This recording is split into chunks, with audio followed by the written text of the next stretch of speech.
raspberries, some good eating if it wasn't for the thorns and seeds. Come see how these red, ripe raspberries come together. Hi everyone, I'm Catherine, the artist behind Bigelow Fine Arts.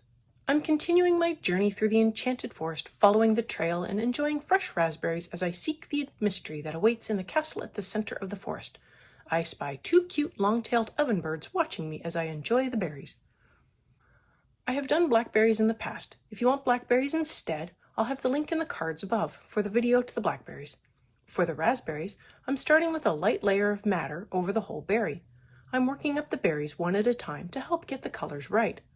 I am also hoping this will make it a little easier to follow along when there is only one thing to focus on at a time. I come in with dark red next, and at the bottom of each globule, I am adding in a half circle of color with a little blending up to make sure there isn't a harsh line. If you're following along with this first berry, I took the colors up a little on the side more than I needed to, so make sure you keep the color just to the bottom of the globule. To prepare for this picture, I put a piece of thicker paper under the page I am working on to protect the other pages underneath. This not only protects against me possibly leaving pencil impressions, but also prevents ink transfer, which sometimes happens, or even color transfer if the pages underneath have already been colored on. After that, I have my book clipped to a board resting on a cheap drafting table to give it an upright angle so I'm not looking down and hurting my neck or back. Personal preferences on angle here, flat or upright. Whatever works for me might not work for you.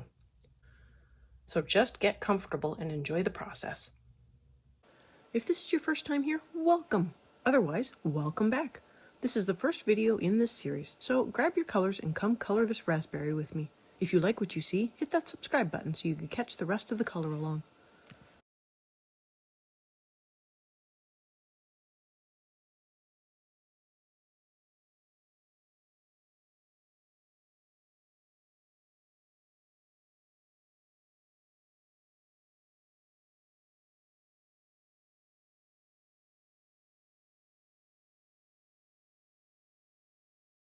I come in with red violet next and deepen the base of the half circle to make it even darker.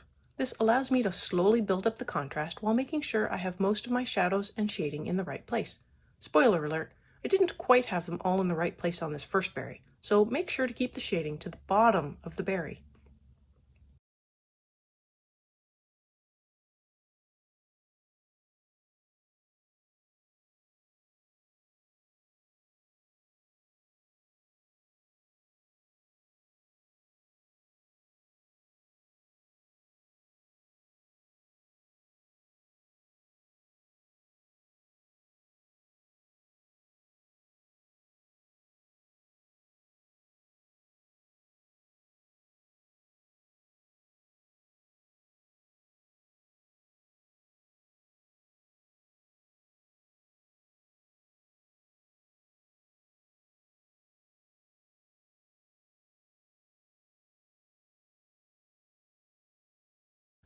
I come in with fuchsia next, and what is up with the spelling of fuchsia? Who decided on that?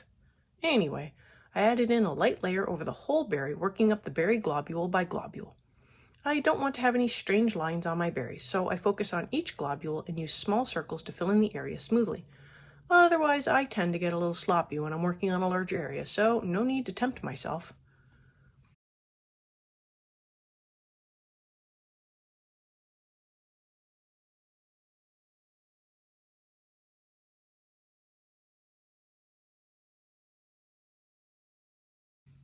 I come in with ivory next and use that to blend out the highlight on the top of the globule. I need to add more layers to the top, but I also need to maintain a very light area to represent that highlight. So adding in some ivory helps to add layers without dulling the contrast.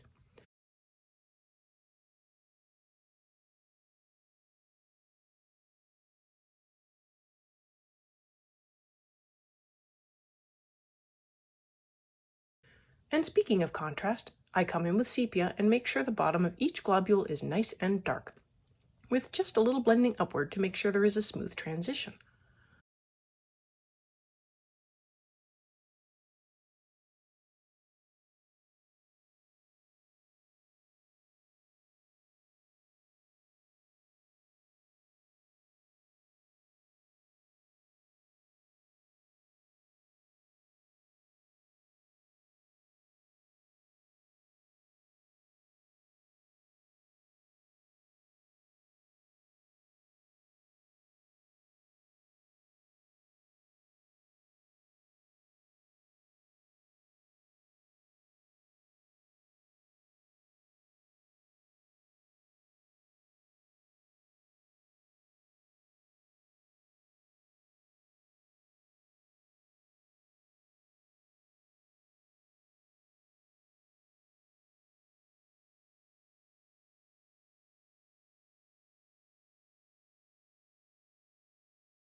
I blend in more matter on top to help smooth out the sepia.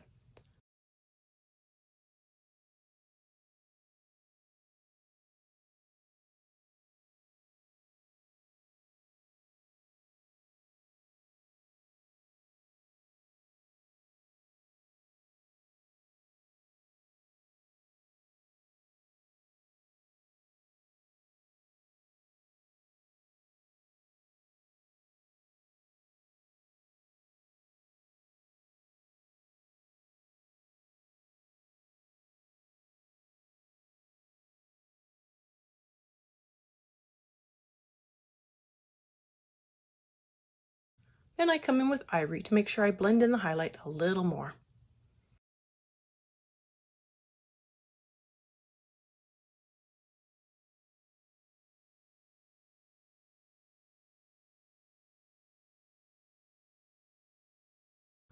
Now onto some leaves. I start the leaf off with leaf green, and again I am working up one leaf at a time so I can get a feel for the final color of the leaf, and so I can work out which colors will go best to get the effect I want.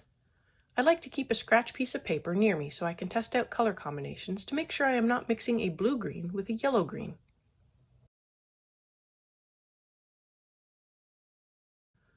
I come in with pine green next and add in a shadow at the bottom of the leaf and along both sides of the center rib line. I keep the pine green in tight as I know I will be blending it out.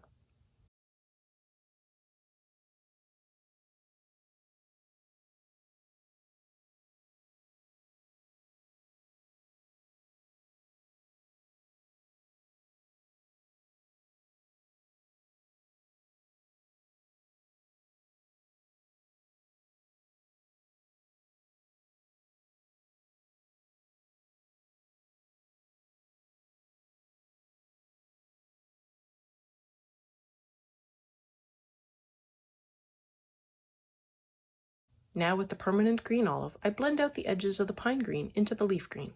I give most of the leaf a layer with the green olive just to help tone down some of the brightness of the leaf green.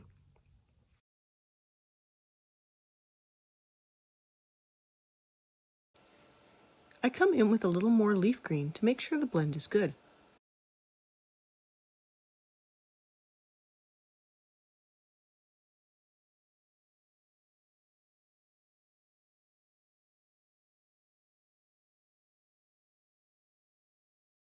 Back to the pine green, and I move on to the next leaf that I had already filled in with leaf green before deciding to work up only one leaf.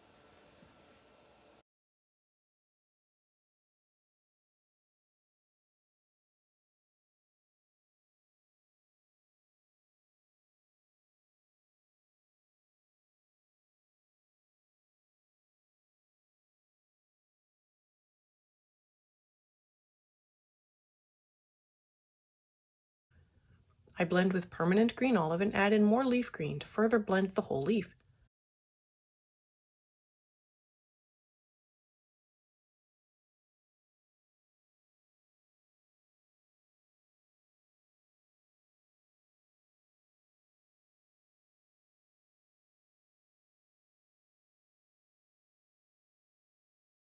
And while I have the leaf green out, I go through and add a layer to the other two leaves on this vine.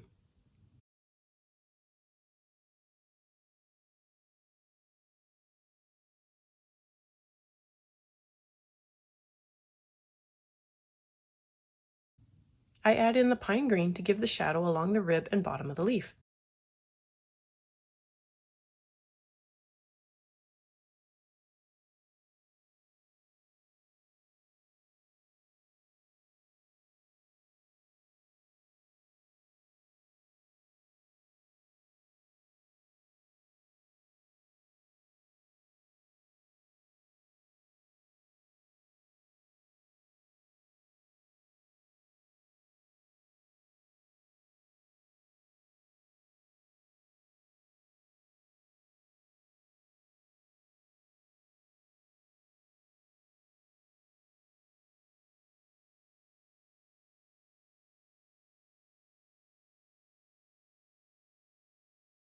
I blend the pine green into the leaf green with the permanent green olive, making sure the gradient is smooth.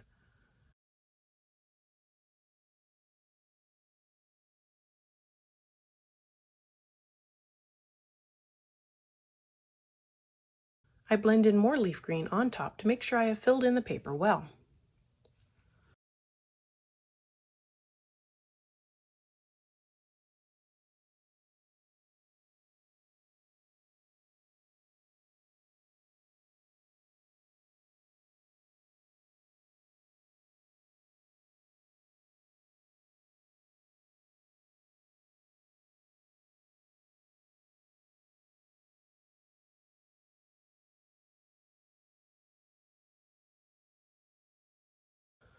For the raspberry cap, I start with the leaf green.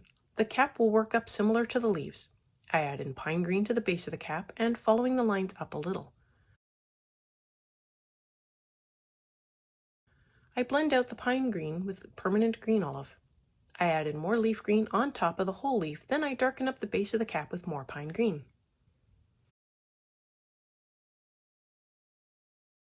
On to the next raspberry, and I start with a base layer of matter over the whole berry. As I work on the second berry, I sometimes go back and touch up spots on the first berry since I have the color out and something has caught my attention. I begin to add in shadows with red-violet, keeping to the bottom of each globule with a half circle of color.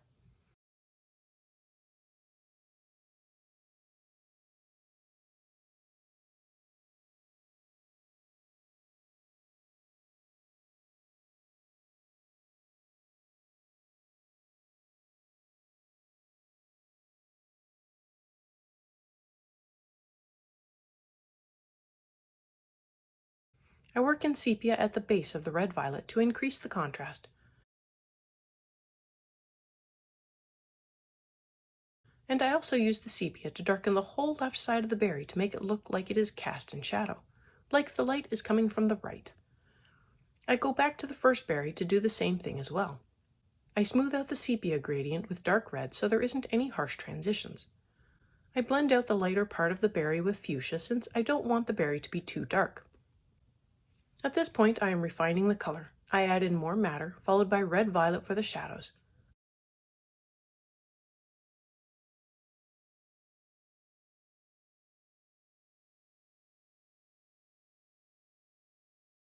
I blend the highlight with ivory. I come in with more matter over the lighter parts of the raspberry to make sure the highlights aren't too bright and to also make sure the berry still looks red.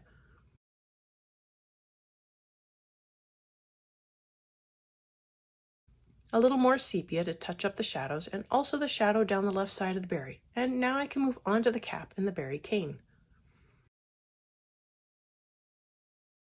This cap comes together the same way as the last cap, a base layer of leaf green with pine green at the base for shadows. I blend with permanent green olive, then I add in more leaf green over the whole cap to blend everything together and add in more layers. To get the base of the cap even darker, I come in with chrome oxide green for a little at the base of the cap. Then I put down a layer over the whole cane, including the thorns and the outline on the remaining leaf.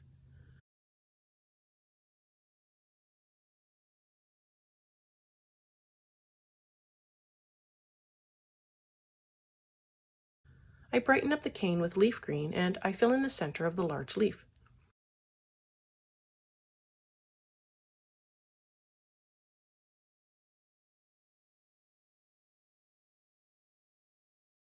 In order to give the leaf a little more character, I am coming in with pine green and I am lightly adding in vein lines. As I add in more layers of color over the leaf, these will fade back a little, but I will also add more layers to them as well. I blend in permanent green olive over the leaf and the outline as well as the cane and thorns.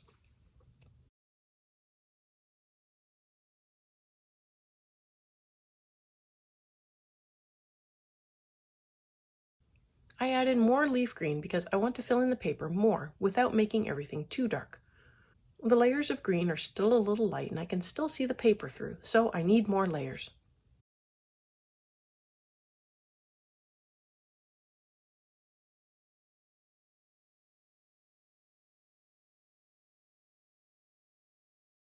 With the sepia, I add in a shadow to one side of the leaf as well as to the top of the thorns where they meet the cane, and the bottom of the caps where they meet the berry.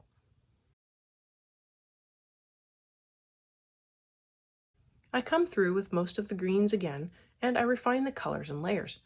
It takes a couple more layers to really fill in the paper enough that the colors look vibrant. As long as the colors look dull, they need more layers.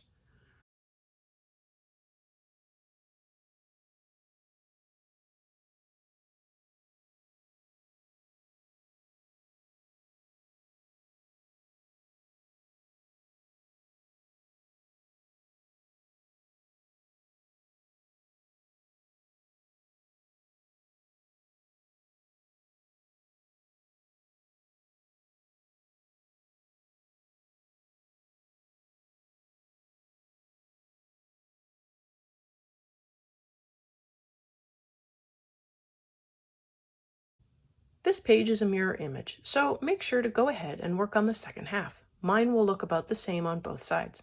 I'm experimenting with putting up the entire real-time video up on Patreon, so if that interests you, it is already available for viewing. Thanks for joining me today on this adventure into the Enchanted Forest. Let me know below or on social media if you colored along. I'd love to know how your raspberries turned out. I want to thank you all so much for coming along and joining in with me on this coloring journey. I appreciate all my subscribers and look forward to more of you joining in and coloring along with me. Please like, share, and subscribe to help that happen. Until next time, happy coloring!